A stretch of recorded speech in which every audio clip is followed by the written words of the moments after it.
बिस्मिल्लाहिर्रहमानिर्रहीम। अस्सलाम वालेकुम। मैं प्रोफेसर डॉक्टर अंजुम रहमान। आज मैं आपसे डिस्कस करूंगी कि हमल के दौरान क्या रसूली हो सकती है, क्या ये रसूली बच्चे और माँ के लिए जानलेवा है और क्या इसका हमल के दौरान ही निकलना ज़रूरी है। हमल के दौरान जो रसूली होती है हो सकता है वो बच्चेदानी में हो या हो सकता है वो अंडेदानी में हो। आज मैं आपसे डिस्कस करूंगी कि हमल के दौरान अगर बच्चेदानी के अंदर रसूली हो और वो बिनाइन हो, यानी कि खुदा ना खास्ता वो कैंसर ना हो, तो फिर क्या वो बच्चे पे नेगेटिव इफ़ेक्ट करती है या नहीं करती। रसूली बच्चेदानी के जो अंदर होती है उसको यूजुअली हम फाइब्रॉइड कहते हैं। इसके अलावा भी बहुत सारी किस्म की रसूलियाँ हैं, मगर जो मोस्ट कॉमन रसूली है एक्चुअली वो गोश्त की रसूली होती है, जिसको हम फाइब्रॉइड कहते हैं। फाइब्रॉइड इवन हमल को भी रोक सकती है। मतलब बहुत सारी दफ़ा पेशेंट हमारे पास इनफर्टिलिटी के साथ आती हैं, उनको बच्चेदानी में उस जगह, उनको रहम के अंदर उस जगह रसूली होती है जहाँ बच्चा इम्प्लांट करता है, यानी कि बच्चा ठहरता है, और इस वजह से या तो उनको बार बार अबॉर्शन होते हैं या फिर बच्चा रुकता ही नहीं है। रसूली बच्चेदानी के अंदर वाली लेयर में भी हो सकती है, बच्चेदानी के मेन सेंटर में जिसको हम मायोमेट्रियम कहते हैं वहाँ भी हो सकती है, और बच्चेदानी की ऊपर वाली झिल्ली में भी हो सकती है। जो रसूली यूजुअली ऊपर वाली झिल्ली में होती है वो प्रेगनेंसी को इतना इफ़ेक्ट नहीं करती, मगर अगर वो अंदर की तरफ हो या उसके मसल के अंदर हो तो वो प्रेगनेंसी पे नेगेटिव इफ़ेक्ट कर सकती है। पहली बात तो ये है कि ज़रूरी नहीं होता कि अगर आपको रसूली हो जो कि बहुत छोटे साइज़ की हो, आपको कोई इफ़ेक्ट ना कर रही हो, तो वो बच्चे को नहीं ठहरने देगी। बहुत दफ़ा पेशेंट हमारे पास आती हैं, उनको अगर कोई छोटी मोटी रसूली होती है और वो इस जगह है जहाँ वो प्रेगनेंसी को इफ़ेक्ट नहीं कर रही हैं, वो उनका साइज़ इतना कम है कि वो उनके ओवरऑल बच्चेदानी या रहम पे कोई इफ़ेक्ट नहीं कर रही हैं, तो हम उसको छोड़ देते हैं, क्योंकि इवन बहुत सारी छोटी बच्चेदानी के निकालने से भी कोई फ़र्क नहीं पड़ता। इनफैक्ट वो बच्चेदानी को स्कार कर देगी, हो सकता है कि बच्चेदानी को नुकसान दे दे।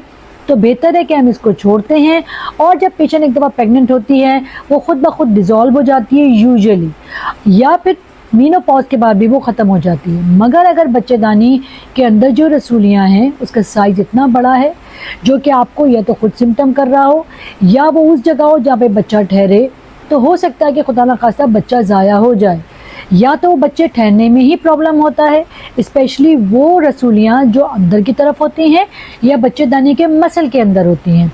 बहुत दफ़ा वो प्रेगनेंसी को ही नहीं होने देती, या अगर पेशेंट प्रेग्नेंट हो जाती है तो वो बच्चे को भी ज़ाया कर सकती हैं। इवन रिकरेंट मिसकैरेजेस, यानी कि एक के बाद एक बच्चा भी ज़ाया हो सकता है।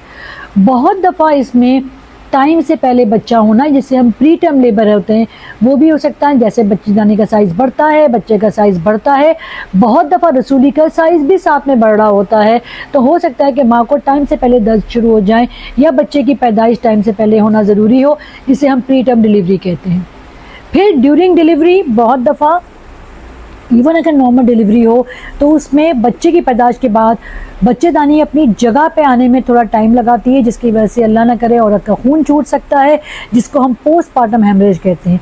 या इनफैक्ट अगर पेशेंट प्रेग्नेंट है और वो सिजेरियन पे एंडअप होती है और वो बच्चेदानी के अंदर रसूली उस जगह है जहाँ पे ऑपरेशन बच्चा का चीरा लगता है, तो उसमें भी हो सकता है कि ब्लीडिंग हो जाए, या इटसेल्फ उसके दौरान भी, सीजर के दौरान भी बच्चेदानी अपनी जगह पे वापस ना आए और पेशेंट को हो सकता है कि खून ज़्यादा बह जाए।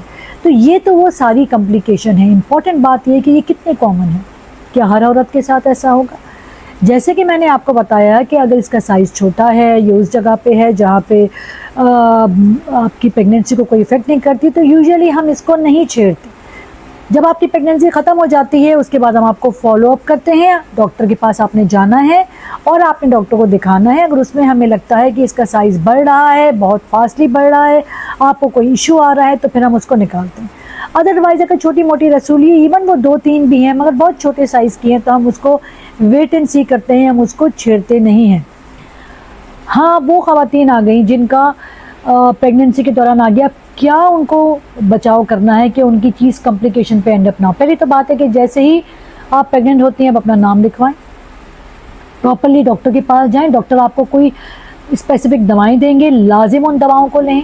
अगर आपको किसी वक्त भी लगता है कि आपको नलों में दर्द हो रहा है, टाइम से पहले दर्द हो रहा है, पानी छूट रहा है या बार बार पेन हो रहा है, कमर में बहुत ज़्यादा दर्द हो रहा है, तो इमीडिएटली अपने डॉक्टर के पास जाएं। हो सकता है आपको खुदा ना खासा बच्चा ज़ाया होने की तरफ ना जा रहा हो, या फिर टाइम से पहले बच्चे होने के दर्द ना आ रहे हैं, क्योंकि अगर इसका साइज़ रसूली का बड़ा होगा तो ये बड़ा कॉमन है।